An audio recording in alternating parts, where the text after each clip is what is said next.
Assalamualaikum warahmatullahi wabarakatuh.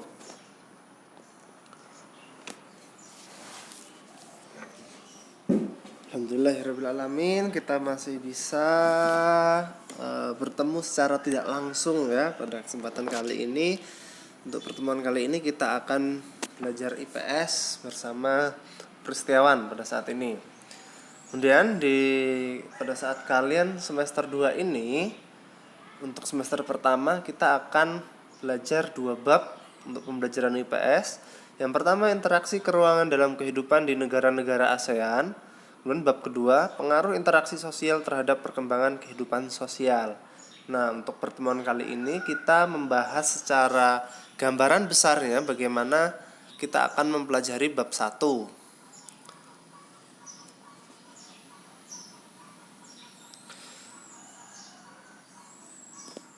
Nah, sebelum kita memulai pembelajaran pada pagi hari ini, marilah bersama-sama kita buka dengan bismillah. Bismillahirrahmanirrahim.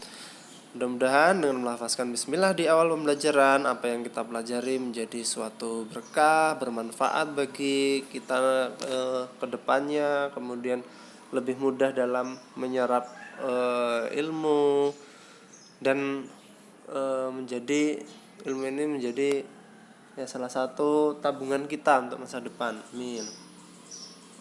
Bab 1, interaksi keruangan dalam kehidupan di negara-negara ASEAN. Ada yang sudah pernah dengar nama ASEAN? Sudah ya, saya rasa sudah mendengar yang namanya ASEAN, tidak asing lagi di telinga kalian. Hanya saja, apa sih ASEAN itu? Apa sih ASEAN itu? ASEAN adalah sebuah organisasi yang beranggotakan negara-negara di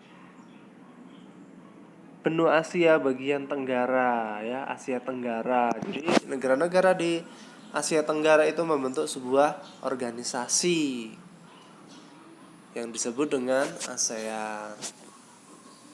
Nih.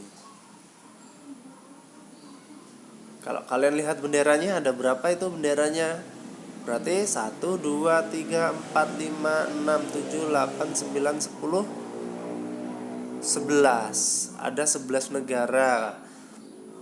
Ini sudah masuk Timor Leste berarti ya. Ada 11 negara anggota ASEAN. Oh maaf, ada 10 negara. Nah, yang satu itu adalah bendera ASEAN-nya ya. Yang paling ujung yang di belakang Presiden Jokowi itu adalah bendera ASEAN. Sisanya bendera dari negara-negara anggota ASEAN. Kita lanjut. Nah, tujuan pembelajaran dari bab ini diharapkan setelah membaca teks negara-negara ASEAN, peserta didik mampu menjelaskan letak geografis, posisi geografis, dan kondisi keruangan negara-negara ASEAN secara tepat. Setelah berdiskusi mengenai kerjasama antar negara ASEAN, peserta didik mampu mengidentifikasi pengaruh kerjasama antar ruang negara-negara ASEAN. Dan yang ketiga, setelah melakukan pengamatan interaksi keruangan di negara-negara ASEAN, peserta didik mampu menganalisis pengaruh interaksi keruangan terhadap kehidupan di negara-negara ASEAN. Ya, ini masih berbicara mengenai interaksi ya, interaksi. Mengenal negara-negara ASEAN, interaksi negara di kawasan ASEAN. Pengaruh interaksi keruangan terhadap kehidupan di negara-negara ASEAN. Jadi 3 kata kuncinya. Yang pertama, mengenal dulu mana saja, negara apa saja yang termasuk negara-negara ASEAN. Kemudian yang kedua, interaksi yang terjadi di ASEAN itu interaksi yang seperti apa? Pengaruhnya apa? Ya, lebih lanjut pengaruhnya itu apa terhadap kehidupan di negara-negara ASEAN.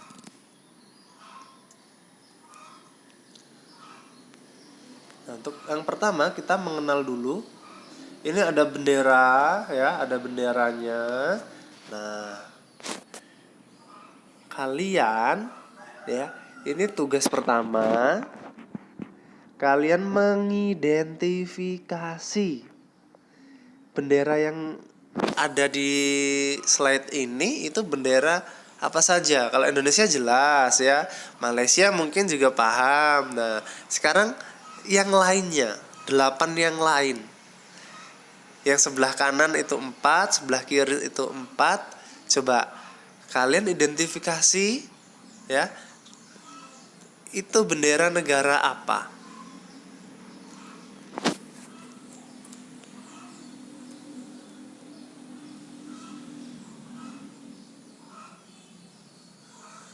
Untuk yang pertama, Indonesia. Indonesia adalah negara pelopor pembentuk ASEAN. Ada 5 negara. Salah satunya Indonesia. Nah, mungkin kalian sudah kemarin di kelas 7 sudah belajar mengenai Indonesia.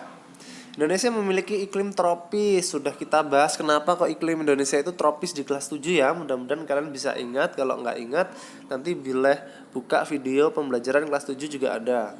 Dan terletak di antara benua Asia dan benua Australia, serta Samudra Hindia dan Samudra Pasifik.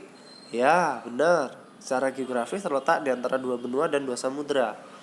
Contoh kerjasama dalam bentuk organisasi antara lain ASEAN, PBB, Gerakan Non-Blok, GNB itu Gerakan Non-Blok.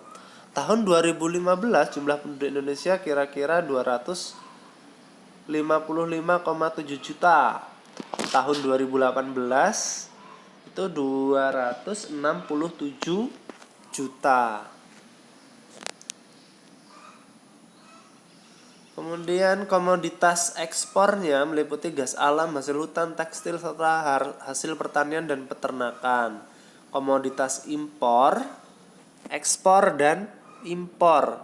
Kalau ekspor kita itu menjual barang ke luar negeri ya. Misalnya kayu di Indonesia banyak, kemudian minyak bumi di Indonesia banyak, minyak mentah ya. Kita jual ke luar negeri, ke Malaysia, Singapura, Jepang, itu kita namanya mengekspor, mengeluarkan barang. Tapi ketika kita membeli mobil misalnya dengan merek ini bukan sponsor ya, mereknya yang ya pabrikan Jepang atau motor Honda, itu kita impor namanya. Memasukkan barang dari negara lain ke negara kita, itu namanya impor. Kemudian di sini, nah ini bendera, ini bukan bendera atau apa ini? Tapi bukan bendera ya, ini kalau kita tadi burung Garuda, ini simbolnya adalah gambar apa itu namanya? Brunei Darussalam terbagi menjadi 2 wilayah, yaitu wilayah timur dan barat.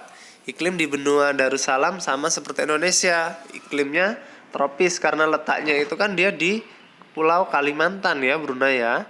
Pada 2017 jumlah penduduk Brunei Darussalam 428.697 jiwa. Jadi tidak sampai 500.000 penduduknya. Dengan tingkat pertumbuhan penduduk 1,9%. Komoditas ekspor utama adalah minyak mentah, olahan minyak bumi, dan gas alam cair. Komoditas impornya yaitu mesin-mesin, peralatan transportasi, dan bahan-bahan kimia. Jadi minyak bumi di Brunei itu luar biasa. Dia ya dengan daerah yang kecil tapi kaya akan bahan tambang sehingga dia mampu menghidupi warga negaranya dengan baik. Komoditas impornya tadi mesin, peralatan transportasi, dan bahan kimia.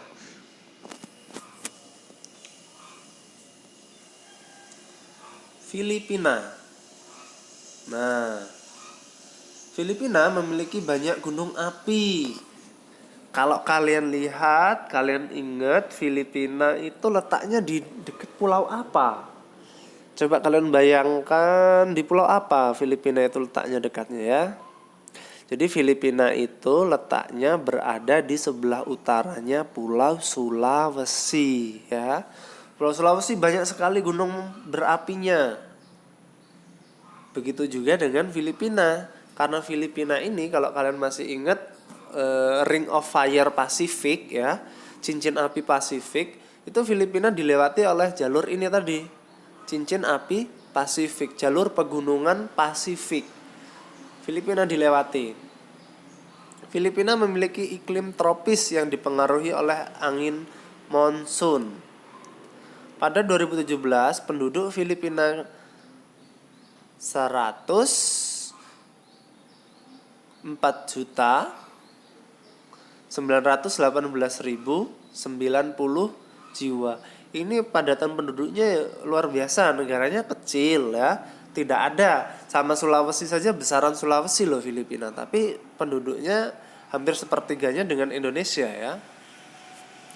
Komoditas pertanian. Jadi dia bergerak perekonomiannya itu dasarnya adalah pertanian. Itu beras, kelapa, tebu, jagung, pisang, nanas, mangga, sapi, telur, dan ikan. Industri Filipina, elektronik, tekstil, obat-obatan, kimia, dan mebel. Tergabung menjadi anggota ASEAN, organisasi kerjasama multilateral. Jadi kerjasama dengan banyak negara yang memberikan keuntungan.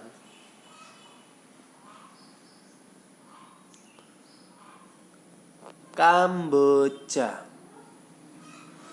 memiliki iklim tropis, kemudian memiliki bentang alam yang khas, hampir menyerupai piring. 2017 penduduk Kamboja 16.5.373 jiwa. Perekonomian Kamboja bertumpu pada sektor pertanian dan sistem pengolahan tradisional.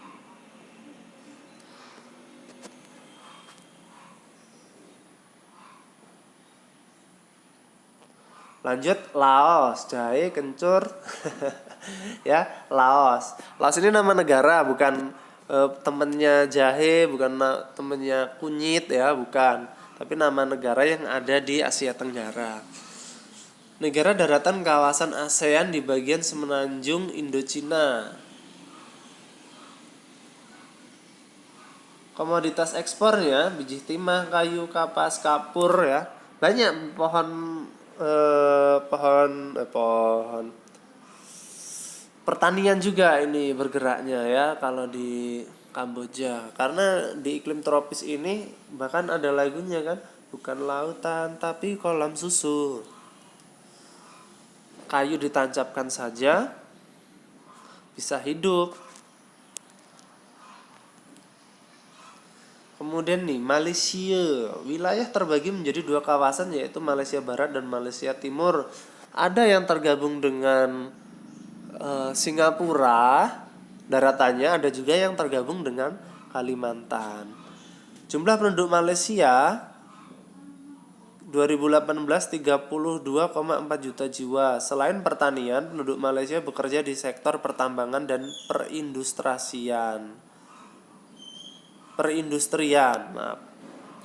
Ya, Malaysia juga menjadi salah satu negara pelopor pembentuk ASEAN.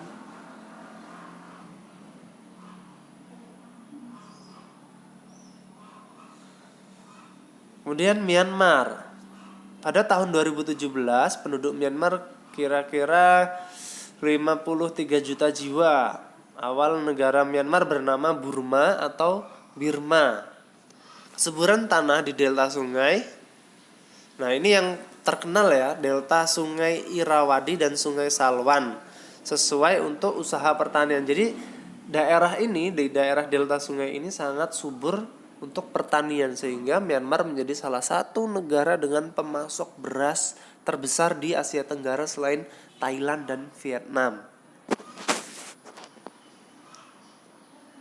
Nah, Myanmar ini ada sesuatu yang unik dari Myanmar. Wilayah Myanmar ini mempunyai dua jenis iklim.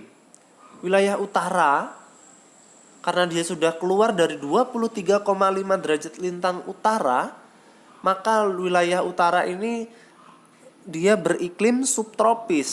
Sedangkan yang wilayah selatan itu beriklim tropis. Jadi ya bisa merasakan saljunya lah, meskipun tidak lama ya di negara Myanmar ini. Karena negara paling utara di Asia Tenggara adalah Myanmar.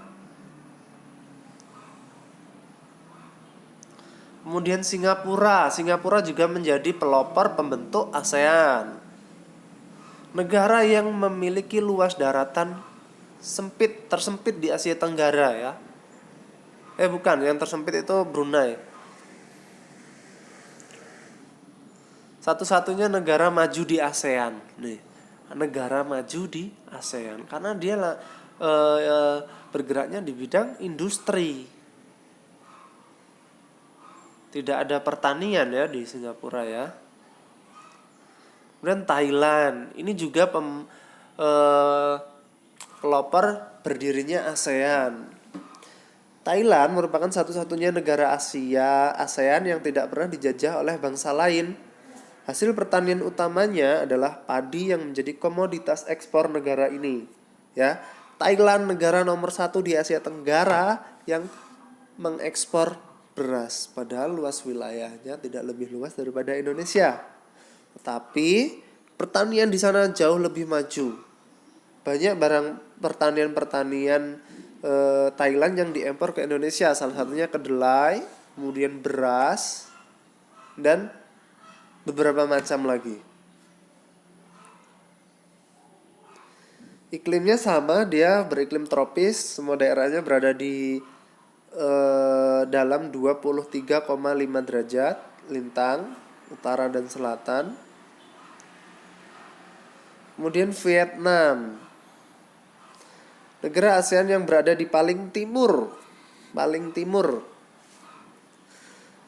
Pada 2017 penduduk Vietnam 95.540.000 jiwa. Cuaca di Vietnam dibagi menjadi 4 pegunungan utara, Vietnam Utara, Vietnam bagian tengah, dan Vietnam bagian selatan. Komoditas ekspor utama antara lain beras, karet, kopra, aneka kayu, minyak bumi, dan biji besi.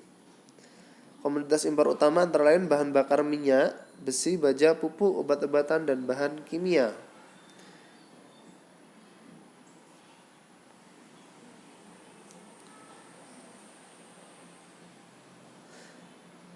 Interaksi di kawasan Asia Tenggara. Ya, untuk materi ini akan kita lanjutkan di pertemuan berikutnya ya. Jadi interaksi antar negara di kawasan Asia Tenggara akan kita bahas di pertemuan berikutnya. Untuk pertemuan kali ini kita baru mengenal negara-negara ASEAN-nya saja dulu. Jadi ada tugas untuk kalian. Tugasnya adalah mengidentifikasi karakteristik masing-masing negara ya, masing-masing negaranya. Mulai dari kepala negara, kepala pemerintahan, terus ya nanti untuk tugasnya saya share di WA group ya. Jadi sekarang siap-siap buka WA-nya untuk membuka tugas. Ya, karena tadi dibuka dengan bismillah, maka kita akhiri dengan hamdalah. Kita tutup bersama-sama dengan hamdalah. Alhamdulillahirabbil alamin. Saya akhiri. Wassalamualaikum warahmatullahi wabarakatuh.